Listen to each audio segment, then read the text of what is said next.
Hello dear friends, welcome back to my channel. I have another video for you today. I hope you're having an absolutely fabulous day, and if you are not, maybe this will cheer you up a little bit because I have a book haul. A whole bunch of books that I've acquired from various different places in the last little bit, so I thought I would talk you all through them, have a little cozy chat. It's a very cold, snowy winter day here. To make this a bit easier, I'm just going to say a huge thank you right now to Michael, Thibault, Amelia, Topher, and myself because I bought some of these books, but seriously you guys, thank you so much. Yes, okay, without further ado, let's get into the books. First up here, I have The Master of Go by Yasunari Kawabata. I read Snow Country by Kawabata in January. I'm actually currently working on a review of Snow Country that I'm putting together. It's going to be a bit more of kind of not just a sit-down review. I'm trying to do some more interesting kind of visual things with it as well. I'm having the best time of my life making it, so hopefully I will get that out to you soon because I adored Snow Country. I'm so glad The Master of Go was sent to me. I believe this was Kawabata's last novel, or at least the last one that he wrote before dying. Yeah, I know this was published in 1972, which is the same year that he committed suicide, so this was, I guess, the last book that he wrote. I was reading a little bit of the introduction of this last night, and it is kind of a work of fiction, but the Japanese word is a bit more encapsulating and better describes it. It's called a shosetsu, which is a more flexible and generous term than novel. So it says, frequently what would seem to the Western reader as a piece of autobiography or a set of memoirs is essentially nonfiction all the same and is placed by the Japanese reader in the realm of the shosetsu. So that is what The Master of Go is, because a lot of this is based on real things that took place with the game of Go. So yes, game is a Go where you have to surround your opponent's pieces entirely, like wall them in, blockade them in, before they do the same to you. But The Master of Go is a book about this really famous match that went down between the Master of Go, which was this real figure in Japan. He was like the best player of the game, and then he is challenged by quite a newcomer to the game, very much an underdog, and so we have Kawabata, who actually I think reported on this match for two separate newspapers, I think, describing it. And then between this match of the old and the very young, it's kind of how Kawabata tries to capture that moment when the older and the more traditional ideas of Japan met the 20th century, and of course the younger generation and all of the new changes that that would bring about. So I'm really interested in seeing the nonfiction and the fiction, because I know Kawabata changes up a few things in here, like names and certain details. I think he himself is actually a character in the book as well, because we have a reporter who's basically just Kawabata in disguise, I think under a different name. So I loved the writing in Snow Country. It was so short, crisp, beautiful, tragic. I know The Master of Go will be different, and I'm really excited to continue more Kawabata. So that is The Master of Go. Okay, this one arrived yesterday. I ordered this and it came in yesterday. I'm really excited about it. It is gorgeous. Look at this cover. It is Legendborn by Tracy Dion. This is the book pick for the Dark Academics Book Club, hosted by myself and a whole bunch of lovely, beautiful, amazing people here on BookTube. I'll leave all the links and everything in the description and up above, but Legendborn is our book pick for March. It's an absolutely massive book, I think almost 500 pages of young adult fantasy. But in this one, we are following a girl named Bree, and her mother, I believe, dies in a tragic accident. I don't know if it's a car accident or what, but then she is sent off to this school, and she very quickly starts to hear rumors and strange things going on in the school. I think she's confronted by someone named Merlin, who tells her that she is a descendant of the Knights of King Arthur, and that there's this magical war that is going to be waged in very much the same way of kind of the wars of old, and of the sort that the Knights of King Arthur would have to fight. So then this whole book is her preparing for this battle, I think, and just seeing and kind of coming to terms with, like, is this real? Is this a joke? And kind of what all goes down with that. I believe the way that she first gets sucked into this, the group of these people is called Legendborn. It's kind of like the secret society, so I believe she at first just assumes that, like, it's just a school secret society doing strange things. longings, but then as they're pulled kind of deeper and deeper into what this group actually is and what they're all about, they start to find out that they are about King Arthur's descendants and stuff like that, and protecting the world from evil forces. I've never read a modern, I guess, retelling or reimagining or any kind of contemporary fantasy or anything like that with little drips and dabbles of Arthurian myth and legend, so that should be really interesting seeing it placed in the real world. And yeah, that is Legendborn. If you would like to join along with us, like I said, we'll be reading this throughout the month of March, so yeah.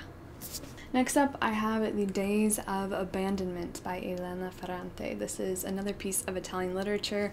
I recently also hauled My Brilliant Friend by Elena, and yeah, I'm really interested in this author because actually, apparently we don't even know if she's a woman or not, but she has managed to keep her identity a secret.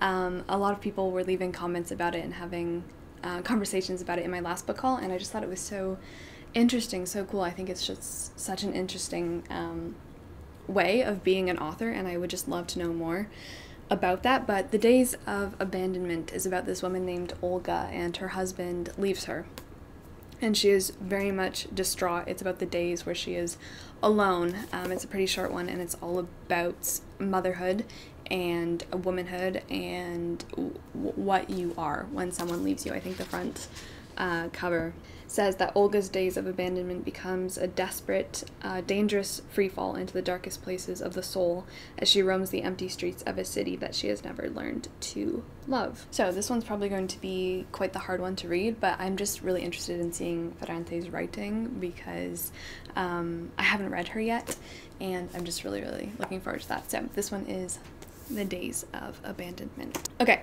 The Unconsoled by Kazuo Ishiguro. I feel like every book haul now I just end up receiving more and more books from him, which I am so excited about because my goal this year is to read so much more from Ishiguro. This one is, like I said, The Unconsoled. The synopsis is completely vague, which I love going into Ishiguro works. I know we're following a pianist, and he is set to play a concert for a group of people, a huge audience, but then on his way to his own concert, he's completely derailed by a set of very strange, cryptic clues and infuriating errands that nevertheless provide him with vital clues to his own past. We are in an unnamed, I think, a Central European city, and he's just basically running around this city trying to find out why he's being derailed from playing at his own concert and performing this night that he's spent running and zigzagging around the streets of the city. So that's 100% completely all I know about this book, but I'm just so excited. Currently on my shelf I have The Buried Giant and The Remains of the Day, and now The Unconsoled. I'm now very conflicted about which one to start with. I was gonna go with The Remains of the Day, which I got in the summer. But then I received The Buried Giant, and that one sounds completely phenomenal as well. And now I have The Unconsoled, so I don't know. If anyone knows which one I should start with, please do tell me. I know The Remains of the Day is so famous. Yeah, I don't know. But very soon I'll be reading some Ishiguro, and we'll be able to review some of them for you guys. So that is The Unconsoled. This next one is so cool, and it came with such a lovely letter. Thank you so much. It also made it here, all the way from France, and this is Rilke's Lettre à un musicien. So I'm so excited. If you can also see this, it came with its own set of tabs. I adore this. I adore this so much. Thank you so much for sending this book to me with the tabs still in it, with your tabs in it. I think that is such a cool idea. If anyone does send me books anytime, anywhere, please feel free to leave any tabs in. I don't mind at all. I actually really welcome that, and especially any highlighting, writing. I would love to see it. In my opinion, it makes the book and the reading experience 1,000 times better. So thank you so much. But to say a little bit about this is a collection of letters that Rilke was writing in French, I think, while he was in France. Yes. I'll read the back. I'll read it in English. I'll try to translate it into English. So on the 26th of January, 1914, Rilke, who was living in Paris at the time, receives the letter of a stranger. She is a pianist, and her name is Magda von Hattingberg. and their correspondence sets off at a rapid pace. In the space of a few letters, the stranger becomes the sister, the confidant, and a tender friend. During a month, they write each other almost every single day, and even multiple times a day. Letters of many pages, monsters, like Rilke calls them. I'm very much excited to read this. This is the French edition. Thank you so much. This will also let me practice my French and reading it and stuff like that, so I am so excited. I'm trying to collect all of Rilke's letters as well. We actually have, I think, at least one more Rilke work in this haul, so that is Letters to a Musician, if you'd like to find an English. Maybe I'll try to link an English edition down below, but I'm just over the moon to have this, so thank you so much. The Lottery by Shirley Jackson. This is a collection of her short stories.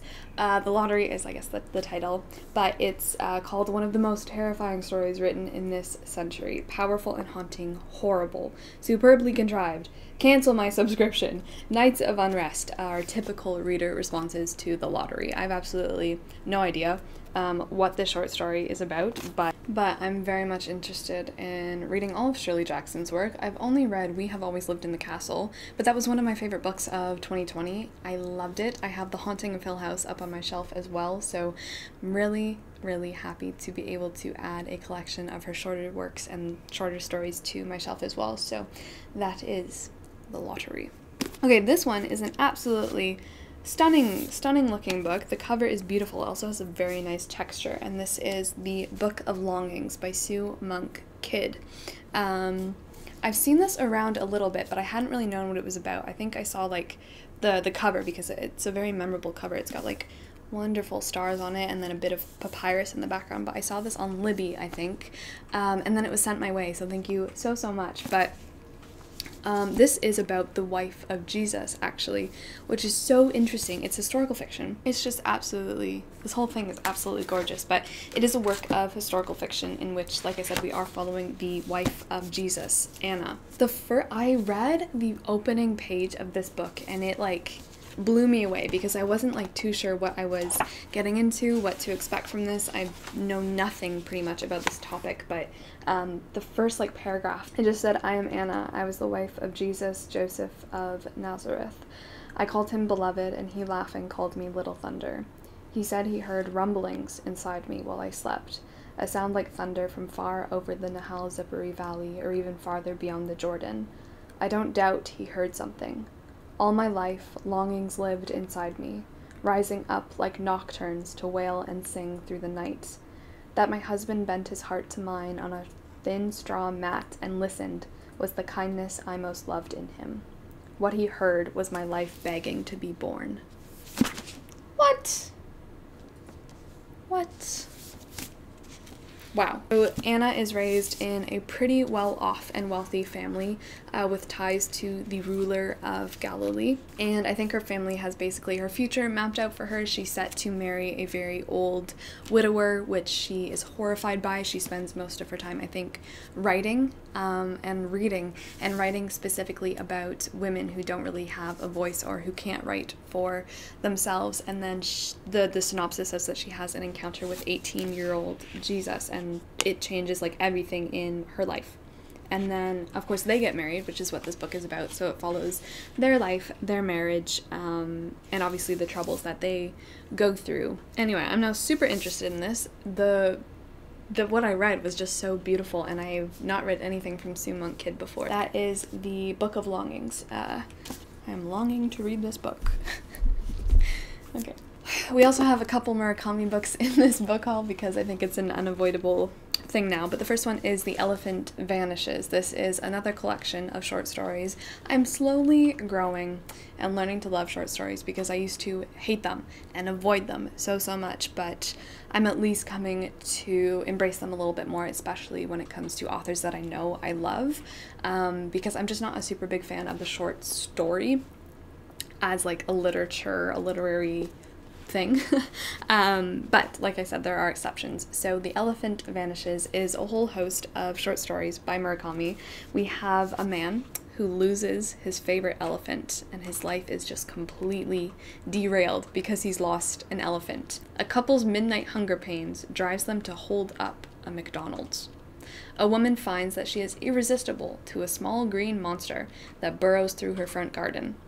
An insomniac wife wakes up in a twilight world of semi-consciousness in which anything seems possible, even death. So these are very strange stories that completely just tear apart and rip up to shreds what we perceive as like the normal, especially the normal in literature and kind of what can be discussed in terms of reality and stuff like that. Yes, so I've now accumulated enough Murakami books to actually stack them horizontally on my bookshelves, which I'm really excited about because now they almost reach the top. So yeah, at least now I'll be able to make a little bit more room on my bookshelves because I'm out after this one. We're gonna have to do some more rearranging, but that is The Elephant Vanishes. I'm really excited about that one as well. Okay, this one I've started reading, and I've also started to film, or I'm about to start to film. I haven't started filming it yet. A project that I am really looking forward to. I think it's going to be quite a journey. I started reading this yesterday, and this is A Year with Rilke. A year with Rilke. A whole year with Rilke. A whole year with my man. So this is daily readings from the best of Rainer Maria Rilke. Rilke. His name is so nice. Look at him. This is a portrait of him in Moscow. Beautiful. Gorgeous. Absolutely stunning. I love his work. I really do love his work. Yes, so I've started reading this, and as you can imagine, this is kind of like a daily kind of calendar thing where they've taken selections from absolutely all of his work, from his poetry, from his letters, from his novels, his one novel, short stories. I'm just looking at like my collection, what else they could have pulled from. His journals, his own diary entries and journals, and every single day for 365 days, you have something to read from him. So I'm slowly trying to catch up with this because I'm currently on January 14th and today is February 12th. Yep, February 12th. Yeah, I just think this is going to be incredibly special. I've known about the existence of this book for a long time, but I've just never gone out and given it to myself. So having it sent to me was just absolutely wonderful. Thank you so much. It's going to stay on my desk now for the rest of the year. Probably for the rest of my life. I'm gonna read this every single day, and I just could not be more thrilled about this. Honestly, it's just really nice having like these kind of bite-sized pieces of something to read every day, and having it be something quite small and contained that you can kind of think about and mull over. Mull? Did I just say mull over? Mull over every day, and just kind of like think about it all day. Crap, I can't stop laughing. I don't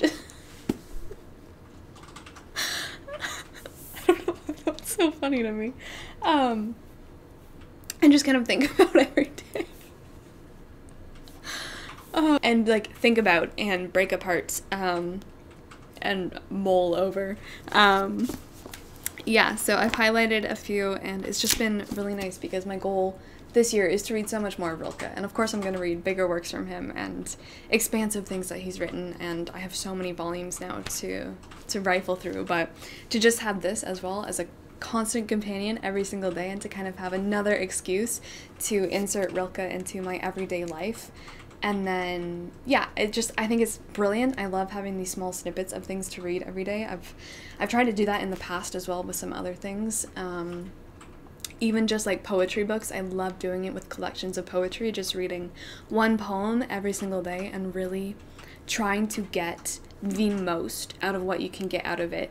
And not even in a single day, even though, of course, you can choose to read like a poem every single day. I was doing that for a little bit with a collection of Keats poetry, and it was just such a nice thing to have and to wake up every day, read a poem, and then like to have it kind of sit in you all day and to think about it and to take up space in your head, and then to try and see the world or to try and see the day through that one poem. It was just like a really good experience, and yeah, I mean obviously that's what we do with bigger books as well, but sometimes it's just a lot easier and comes more easily and flows more naturally to do it with quite a shorter bit. So let's read today's, seeing as I'm not there yet and I haven't read it yet. So today's February the 12th.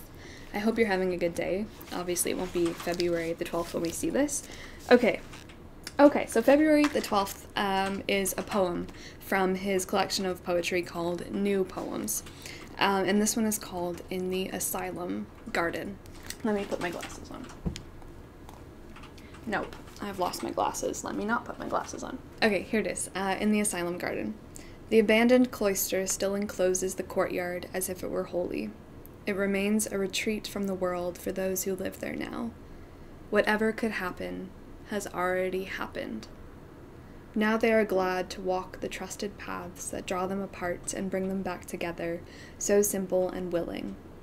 Some, on their knees beside the planted beds, are absorbed by what they are tending. When no one can see, there is a secret little gesture they make, to touch the tender early grass, shyly to caress it. The green is friendly, and needs protection from the rose whose red can be too fierce and can overpower once again what they know in their hearts to be true. Still, the inner knowledge is always there.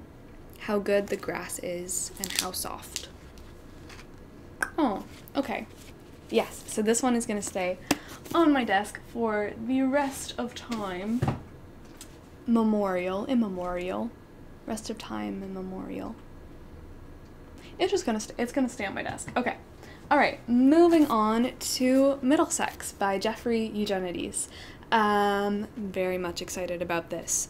Jeffrey Eugenides is a writer that I've heard like little bits and pieces of, but like I've not been kind of too sure where to start with him or anything like that. But Middlesex, I believe, is kind of like a generational family saga is what I'm getting from it, but it's mostly following our protagonist, Calliope, and 3 generations, okay, it is kind of a family saga, of the Greek-American family, her family, who travel from a tiny village overlooking Mount Olympus to Prohibition-era Detroit, witnessing its glory days as the Motor City and the race riots of 1967 before they move to Michigan. That is all I know. I've heard his writing is, like, just such a wonder, such a pleasure to read, and that's basically all I know about this. I know Jeffrey Eugenides himself, I think, was born in Detroit. Yes.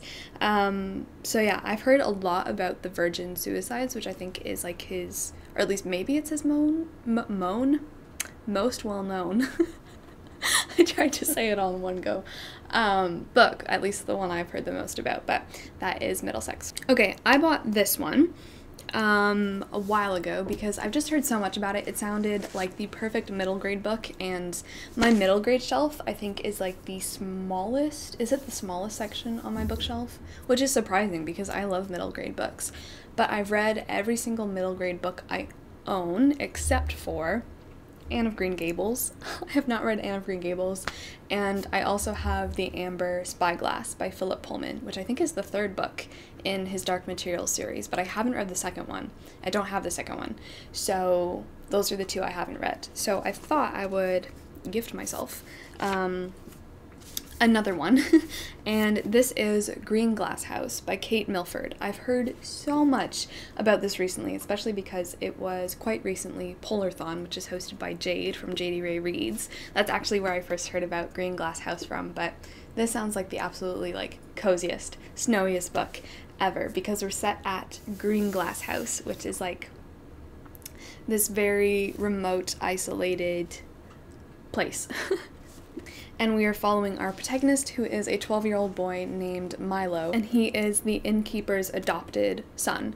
I believe he thinks that he's going to have quite a quiet, boring winter as the snow starts to fall around Green Glass House and the environment they're surrounded by, but then a whole bunch of people turn up in the middle of the night because the doorbell keeps ringing and people keep coming in, and all of a sudden he's surrounded by all of these people that might be a little bit sketchy and might be up to no good. So him, Milo, along with, I believe, the cook's daughter, yes, must uncipher clues and untangle the web of deepening mysteries to discover the truth about Green Glass House and what all these people are doing there. It sounds like it's going to be such a good time.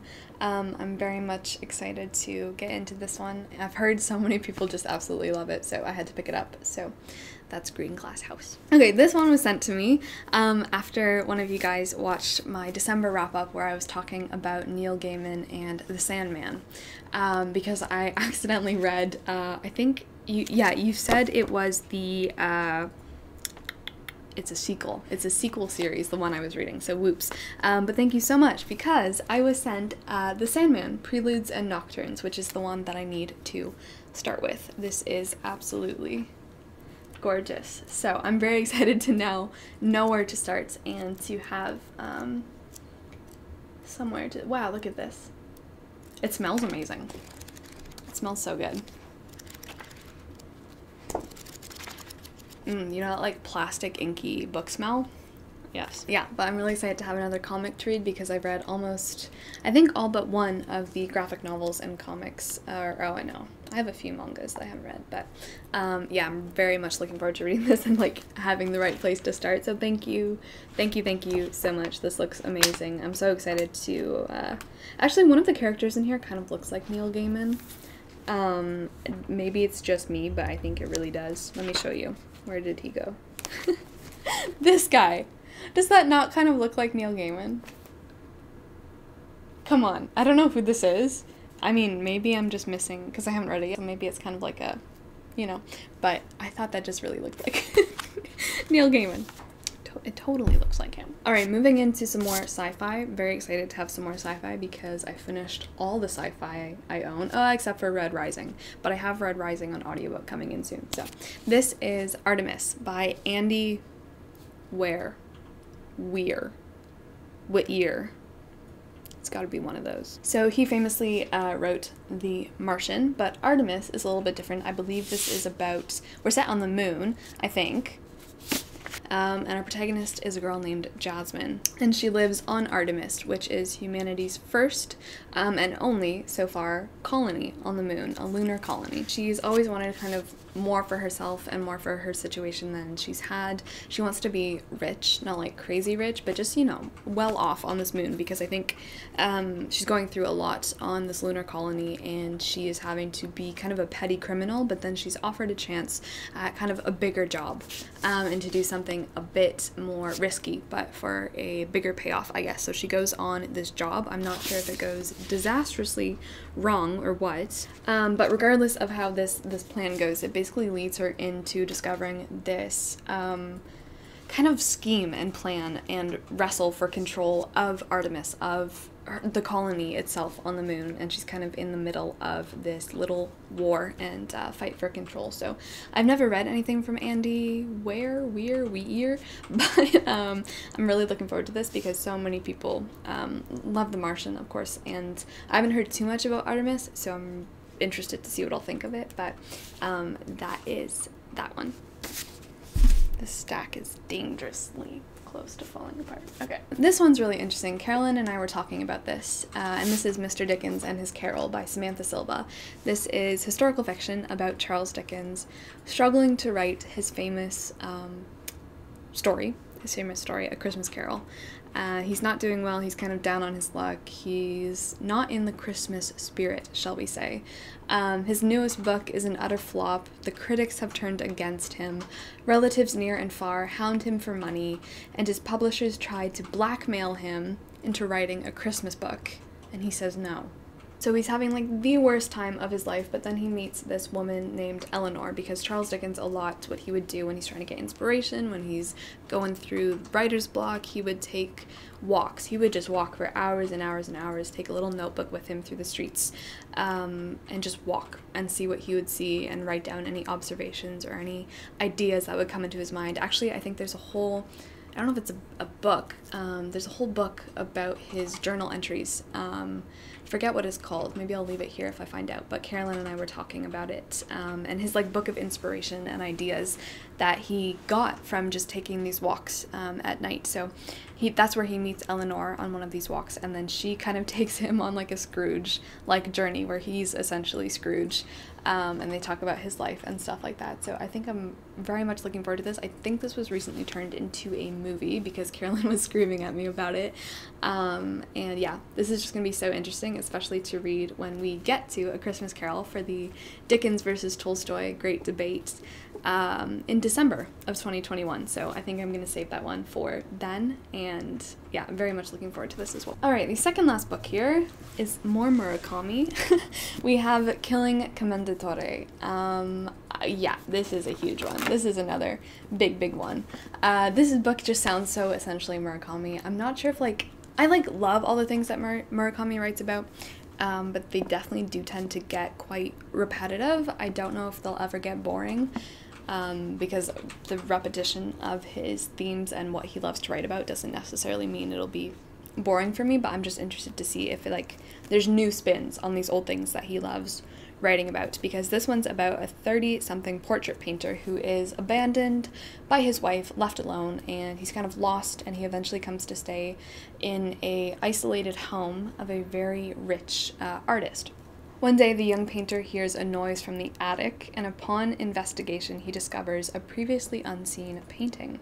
By unearthing this hidden work of art, he unintentionally opens a circle of mysterious circumstances, which one of them is a journey into another world. So, of course it is. Yeah, Killing Commendatore is, I think, one of the Murakami works I've heard kind of the least about, honestly, but nonetheless, I'm super excited to read it. Like I said, I'm trying to read Murakami's works chronologically now, because I know there's just so much that just isn't the best in his works, and I do know that, but I just want to see him grow. I know he's releasing a new book, I think this year, right? I'm pretty sure he's releasing a new book this year, but I think it is possible for writers to change and adapt and grow as authors, as people, as observers of human nature, and I think what I've heard of his more recent works is that Murakami's doing a lot better with those things, at least I would hope so. But at least what I remember from reading Norwegian Wood, which I read ages ago, I read that in high school, it just wasn't the best, but other works I really do love of his, like After Dark, The Wind-Up Bird Chronicle. I've also read a collection of his short stories called Men Without Women. That one was all right. But yes, anyway, that is what I'd like to do, is read just read chronologically, and just witness the good, the bad, the ugly, and hopefully the best as we draw closer to present Murakami. So anyway, that is Killing Commendatore. All right, and the last book on this book haul is one that I found from a little community library box, and that is Brideshead Revisited by Evelyn Waugh. I think I'm saying that right. Please yell at me if I am not. But this one, I think I said in a vlog, this sounded kind of dark academia, but someone said it's really not. It's about someone who goes back, I think, to his alma mater, his school, his university, and starts to reconnect, I think, with people from his past and his classmates and stuff like that, and that is it.